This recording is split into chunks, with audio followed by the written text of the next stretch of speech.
A park ranger in uniform stands speaking to a seated audience inside a tent. Behind them, a wooden structure with an American flag displays text about various government agencies and departments. Several visitors sit watching the presentation. From all over the country and also from your community.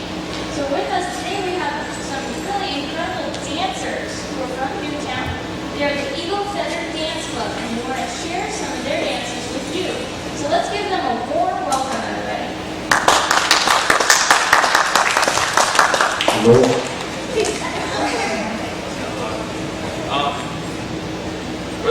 We're from Newtown Public Schools. This is the Eagle Feather Indian Club. Various grades attend to go to Eagle Feather Club from kindergarten all the way up to high school. The club meets weekly throughout the school year to learn about the cultures of the Mandan, Hidatsa, and Nurgra people. These tribes make up the three village tribes of the Fort Berthold Indian Reservation. What you guys know as powwows, most of us call celebrations because there's so many different things going on. Besides dancing, we have religious ceremonies, naming ceremonies, giveaways.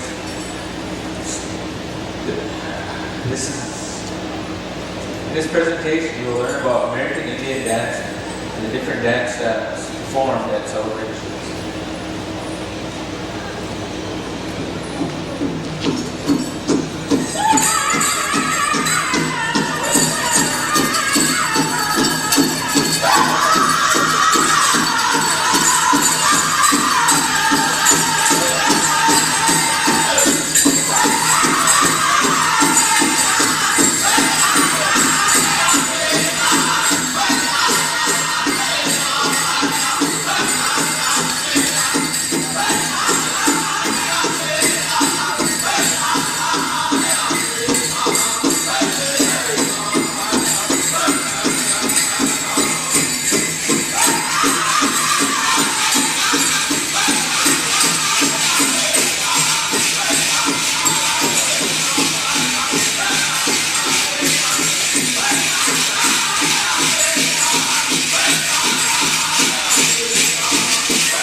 Several people in colorful regalia stand in an indoor space with wooden paneling and an American flag visible.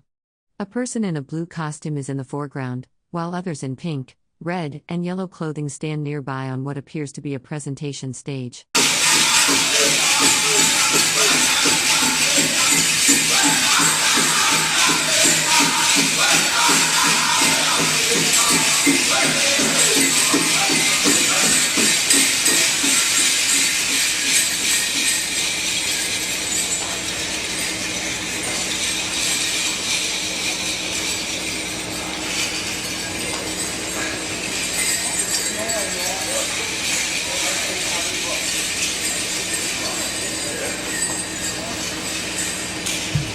Two things I'd like to point out first. Some outfits, the cost of an outfit is really high because of the resources that we have. And some of the because they're like traditional dancers, but others are pretty expensive too. The best time to learn to dance is when you just now learn how to walk. Because when you're just now learning how to walk, dancing becomes second nature. The first dance styles that we will be performing for you are the men and women's traditional dance. The men's traditional dance is the original dance of most of the tribes from the Northern Plains. It is called the war dance. During this dance, dancers tell a story about a successful hunt or success in the battlefield. Their dancing together includes a bustle.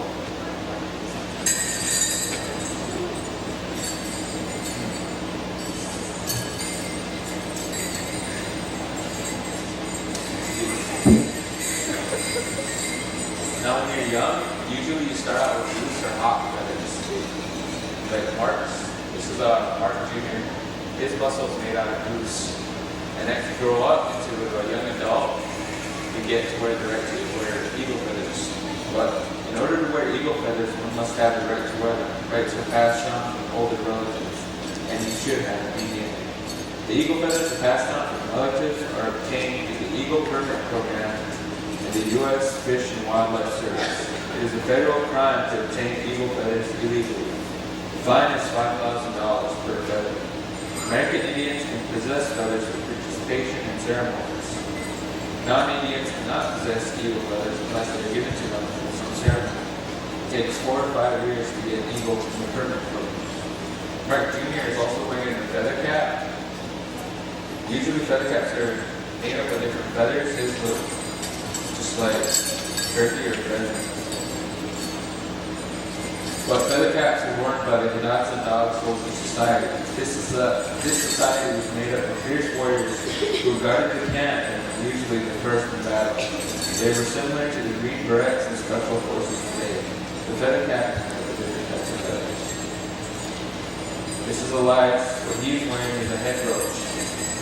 This is the most common. A person wearing a white headpiece and beaded vest stands on a small stage, speaking with another person in a maroon shirt. Several children sit nearby watching. Government agency logos are visible on a backdrop to the right. Headdress worn by men dancers. The brooch is made up of deer tail hair and porcupine hair with leather or metal spreader sitting on top of the brooch with 2 feathers. The dancers are also wearing chokers and breastplate, which are made of hair pipe bones. Before the rifle appeared, they were used for protection or battle against arrows, spears, and attacks. Dancers are also wearing beadwork, shirts, rich cloth, leggings, bells, and moccasins. They are carrying dance sticks and noodles. Some dancers also carry shields. In the past, dancing sticks were worn as war clubs. They were used in battle to count food. During battle, it was embarrassing for a warrior to return from the battle beat up and bruised because it signified weakness. The traditional dance is only dance in men for many generations. The dancers stay in time to the beat and stop when the drum ends. Traditional dancers never dance backwards because warriors never retreat. I'd like to talk about women's traditional dance too. This is the oldest style of dance for women. For hundreds of years, women do not dance in this area with men. They stayed on the outside and swayed to the singing of the beat of the drum. This developed into today's traditional dance.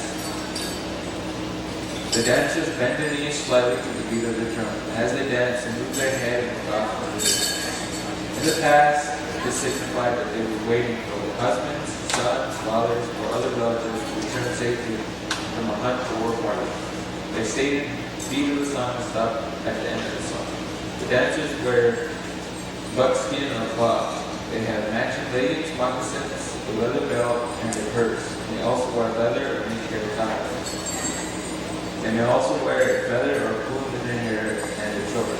They carry that. Some dancers raise their hands during the honor beats the song.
A person in a white headpiece and light-colored clothing stands on a small stage beside a wooden structure.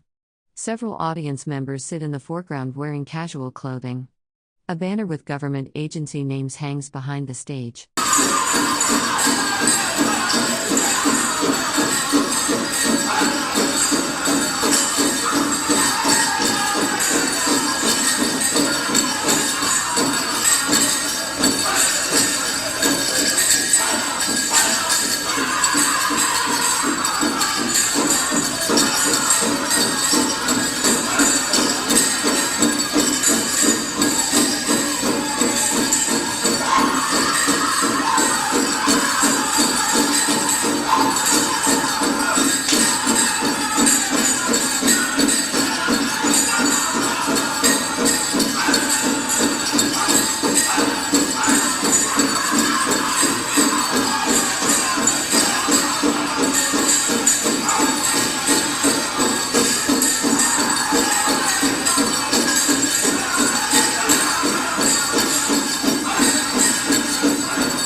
Grass dance originated from the adopted people. It is a faster dance than a traditional one. In the past, whenever the tribe moved to a new location or were on a war party event, the grass dance society members selected where they would place the camp for the event. They selected the spot near the middle of the camp where new ladies had to be. During the evening, when it was time to celebrate, the grass dancers were the first to dance. When they danced, they knocked down the tall prairie grass with their hands. If you have ever seen tall grass in a prairie move from side to side when the wind blows, this is how the yarn or ribbon knot outfits move when they dance. This is Hector. He's wearing a head roach with a choker, bells, leggings, moccasins, and some bead work. Their shirts, pants, and rich cloth have long yarn or ribbon on them to represent the grass. This dance is a graceful dance, and when you see him dance, what he's going to do is he's going to mimic his movement. So whatever he does to the left side, he's going to do it to the right. A person wearing a beaded white and tan vest stands on a small stage with a wooden structure behind them. Several audience members sit facing the stage. A banner listing federal agencies is visible in the background.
A person in a turquoise jacket and white cap sits in the foreground facing a small stage. Several people stand on the stage near a large projection screen displaying text listing various government departments and agencies. The jingle dress dance originated from the Ojibwe and Chippewa people in Minnesota and Wisconsin. This was the first style of dance for women.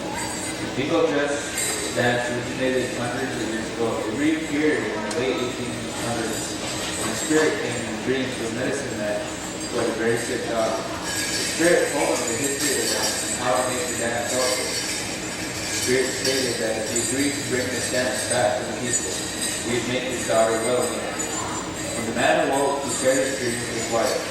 They made 4 dresses for their daughter. They taught them how to dance the style, and that celebration and real cherished dance with the people. A person in a turquoise jacket stands with their back to the camera, facing a small stage. Several people wearing beaded vests and regalia stand on the stage in front of a large screen displaying text about various U.S. government agencies. Afterwards, the sick daughter became well again. Therefore, this dance is called the healing dance and the healing dress. The dance almost disappeared again. It reappeared in the mid-1970s. It is a very popular dance. The dancers wear a dress with hundreds of cones on it. This dress has its own unique sound to it. The cones are made from snuff cannon lids or tin. The dancers wear plumes or feathers in their hair, chokers, matching leggings, and moccasins on their belt. Some carry eagle knives. It is a faster style of dance than the traditional dance.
Two people in colorful beaded regalia stand on a stage facing each other. A third person in a light blue jacket stands in the foreground. Behind them, a dark banner displays text listing various federal agencies and departments.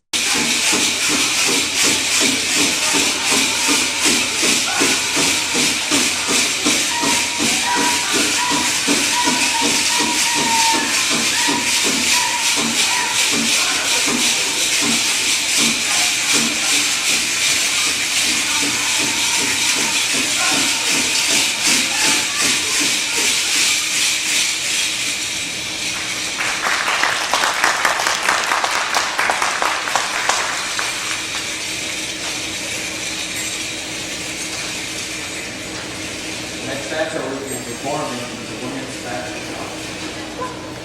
This is Grace, this is Grace, and this is the fancy style dance originated from the tribe of Oklahoma. The dance worked its way up to the Northern Plains. It is also known as the butterfly dance. You will see this when they start dancing. This is a fast dance style. The dancers must be light on their feet, The dancers also wear a ribbon cloth dress with cape, shirt, matching leggings, and moccasins. They wear a feather or plumes in their hair ties. They wear a shawl with long strings over their back.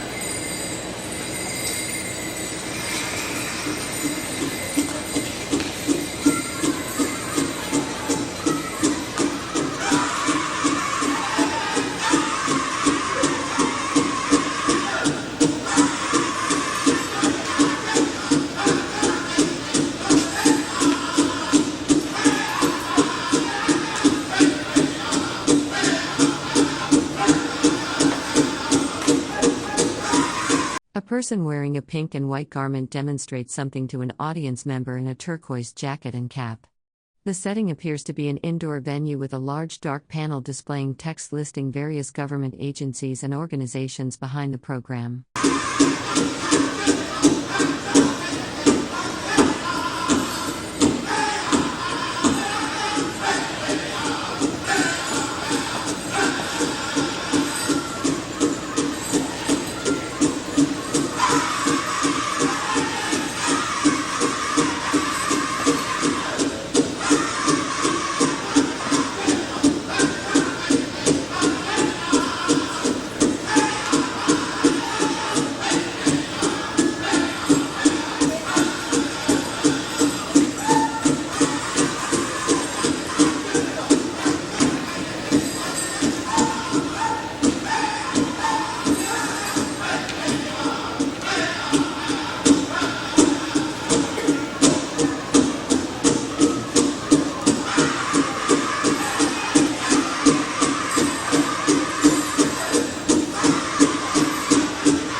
During the celebration, we also dance a social song.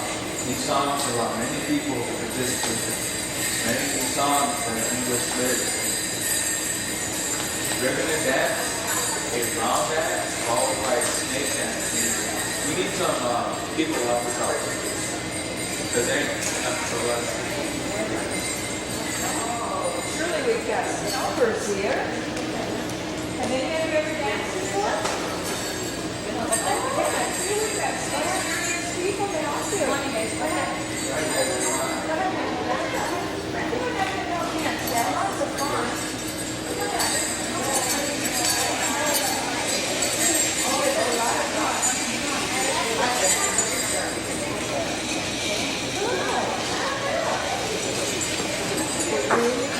A person wearing a white headpiece and vest stands on a small stage before a large display board listing federal agencies and departments.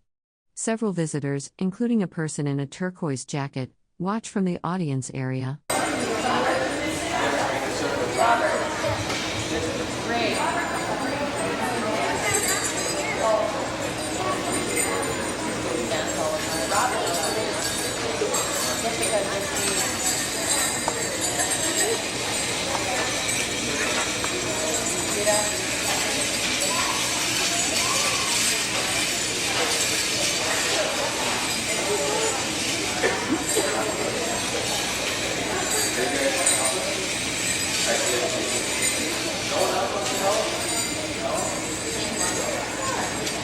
If I say please, what do you tell?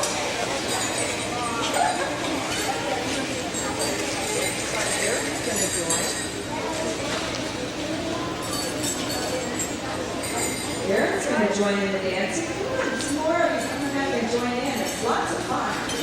Oh, here's another volunteer to join you.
A group of people stand together indoors on a concrete floor. Several wear brightly colored clothing in pink, red, orange, and yellow.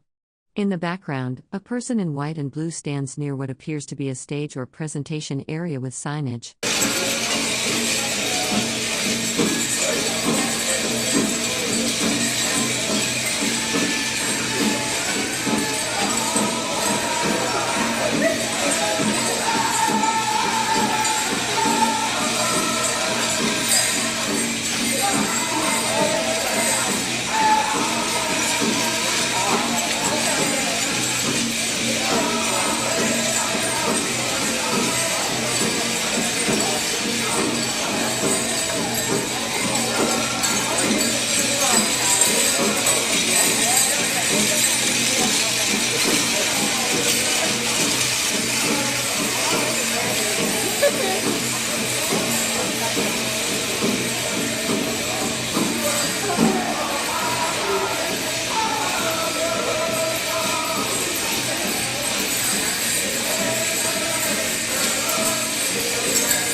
Several people stand in an indoor space with display panels visible behind them.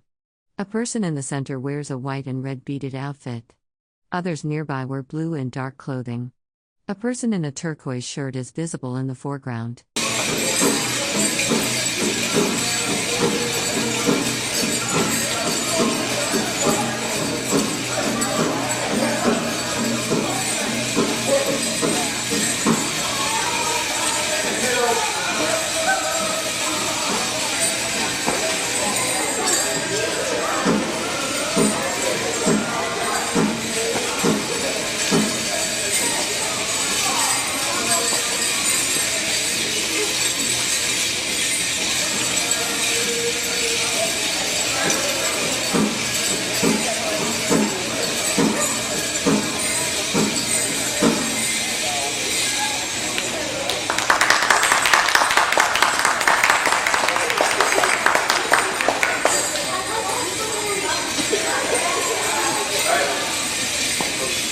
There are a few things that we'd like to tell you before closing please.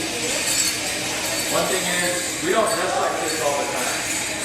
We dress just like you guys, normal clothes. We get our clothes from J.C. Penney's, in this case for the Hot Topic and all these other stores. Another thing, we don't live in teepees or earth lodges. We live in normal housing, apartments, trailers. I like to go hunting, but I don't like to go hunting that much to get my own food. We like to go to the supermarket and buy our food because this is right there. Well, we'd like to thank you, and if you have any questions, this would be a good time.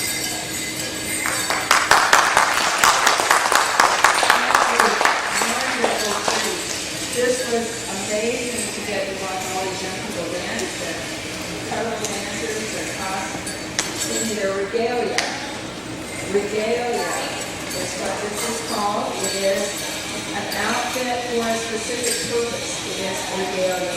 Their regalia is absolutely beautiful. And I'd like to thank you for coming today.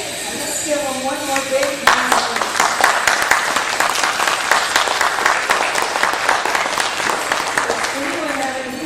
They would like to ask. All right, then if we're through with our questions. A person wearing a ranger hat and olive green uniform stands at a table covered with a red cloth. Behind them is a banner listing multiple U.S. government departments and agencies. Presentation materials and chairs are visible in the indoor setting. Thank you all for coming in and having a seat. Welcome to our Pennsylvania Voices. Here in the tent, we have all kinds of presentations. From all over the country and all over your community as well. Where are you guys from? Which is in which town? Dickinson? Okay, wow. Not very close. But I just wanted to welcome you here and have you welcome our presenter. Our presenter is Aubrey Williams. He is representing John Shields, the blacksmith of the Lewis and Clark expedition. So let's give him a warm welcome, everybody. A person in a ranger uniform and hat stands center stage holding a microphone, facing another person in a yellow and red jacket with a burgundy hat. A small audience watches from the left side of an indoor venue with beige walls and equipment visible in the background. Okay. Thank you very much. What I'm going to try and explain to you a little bit is the everyday technology that Lewis and Clark brought with them, because they were bringing modern industrial technology to the Great Plains. And admittedly, some of it was here.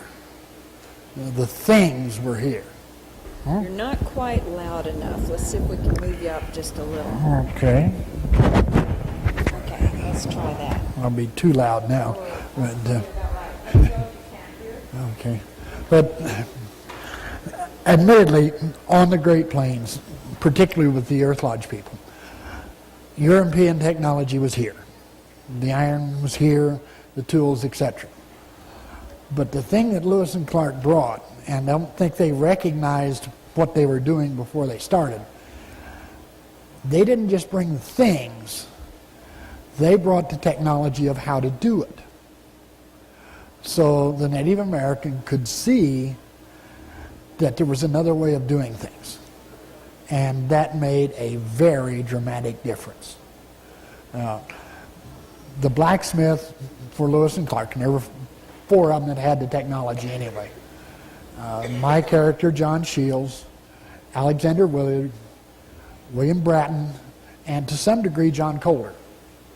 They had frontier skills. They weren't specifically trained, but they had learned to do things just in the process of living on the frontier. And to a great degree, that's why John Shields was along. Now, John Shields, his major function was to fix things. That's why he was there. He's a blacksmith, he was a gunsmith. His job was to fix things for the expedition. And he made repairs as they came along. I found that with the boats, I make repairs too. It's just the nature of the beast. But they saw his function as one of being repair. When they reached the Earth Lodge villages, during the winter of 1804 and 5, there's suddenly a different role for John Shields. Instead of being just the guy who fixes things, and he was to a great degree. Throughout the fall, well, they didn't get here until November, but during November, December, Shields did an awful lot of work fixing things for Native Americans, for the Corps, etc. He sharpened axes, he sharpened hoes, just... A person in a yellow jacket and dark hat with a red feather stands at a podium holding a pointer, facing an audience. Behind them is a USGS map titled Lewis and Clark, a legacy of science displayed on a screen. Basic maintenance stuff. But beginning in January of 1805, he started doing something that changed the nature of the expedition. Because the Earth Lodge people soon grew tired of trading for beads. They were well aware that there was a lot more to be had from the expedition than just a few beads. They started taking advantage of the metal technologies that they had. When Lewis and Clark got here, the Native Americans had a great deal of familiarity with, this is the old style spontoon axe. The French had been trading them for years, and they liked them. So John Shields made some. But even that wore out after a while. And the big change came about when a Native American came to John Shields and said, "Can you make me one of these?" It's a Native American design. Shields did not bring this with him from back east. It's a Native American design. They brought the design, Shields then manufactured it. And he was busy making these until they left. Now, instead of just a role of fixing things, all of a sudden Shields is in the role of manufacturing. And it came close to being that because they had 3 to 4 blacksmiths working all the time, and they couldn't get them done fast enough. And there's a big difference there from just simply passing out or trading for something made back east to following a Native American design, creating something that they wanted. And you realize the change in the relationship when that happened. A person in a yellow shirt and dark hat stands speaking to an audience of 4 seated visitors. Behind them is a presentation board with a map displayed on a screen. According to the leadership of the expedition, when they got here, they were bringing all the wonderful stuff of the East to give to the poor people out here, and it was all one way. But with that axe, it changes. And it's not the white man talking down to the Native American. In Shields' shop, it was a customer talking to a craftsman. It was a more equal level. One of the things I like about John Shields. After they had left, there's an interview with a Hidatsa chief named LeBorn. And he says, he told one of the Englishmen in the area, he says, if it were up to me, I'd kill them all like wolves on a prairie, except for the worker of iron and the fixer of guns. They saw the everyday technology as more important than anything else.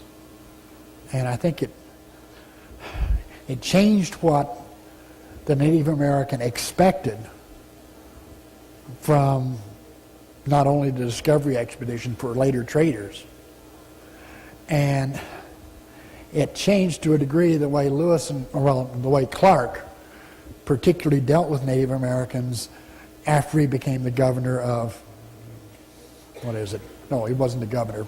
He was the Indian agent in charge of the West. Because in many of those treaties that he negotiated from then on, one of the things included that was provided for the tribe was a blacksmith.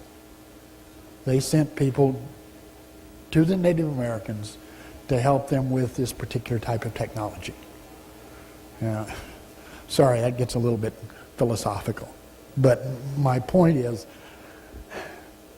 the everyday stuff, the mere process just of fixing something or building something that somebody wants, changes everything. It makes a whole difference.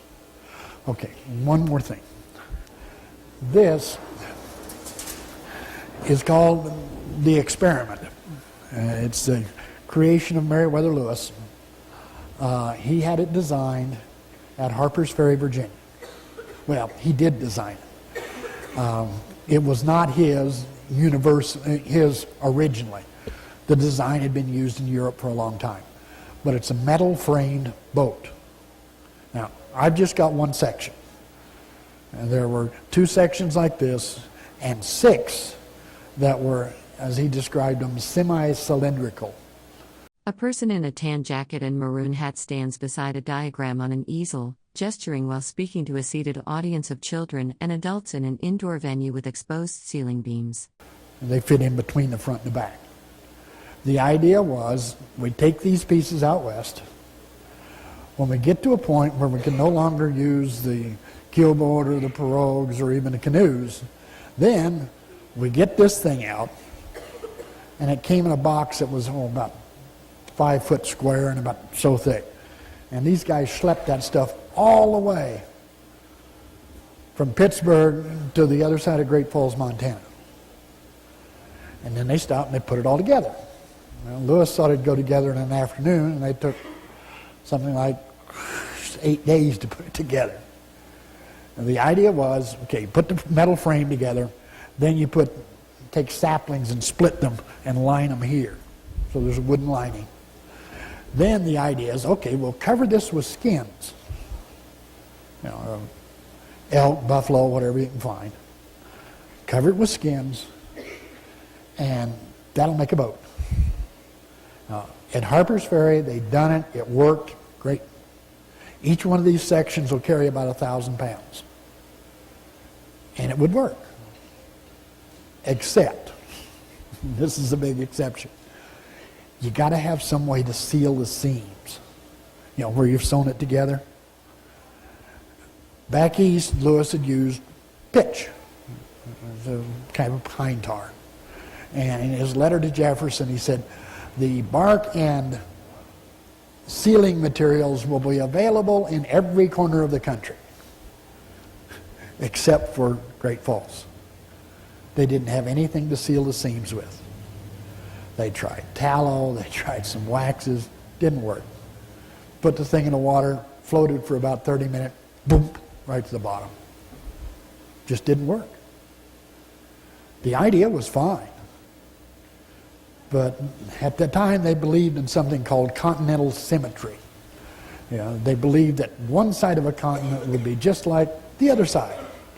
And if it existed on the East Coast, sure, it'd be there on the West Coast. Didn't work that way.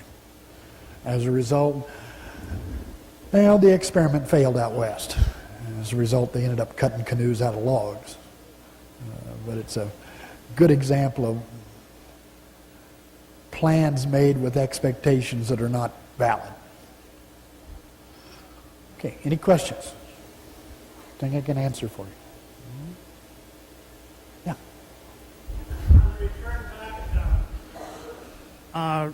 What was the blacksmith's name? Was that Shields? Yeah. Clark wanted his rifle Recut. What tools would he carry with him at that time? Okay. A person in a yellow jacket and dark cap stands on a small stage speaking to an audience of seated visitors. An airplane stairway and informational display are visible in the background.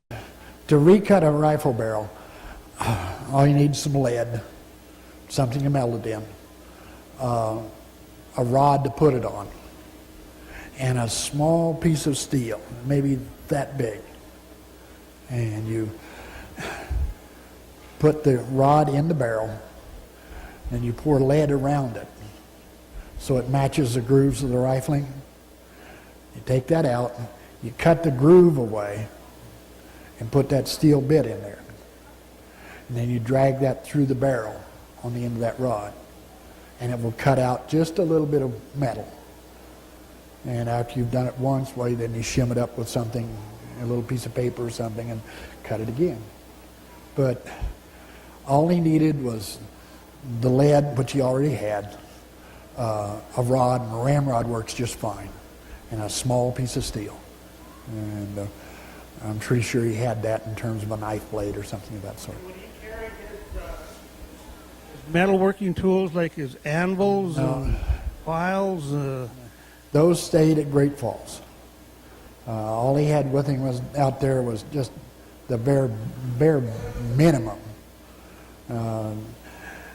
I expect there was a hammer and a pair of tongs, and not much beyond that.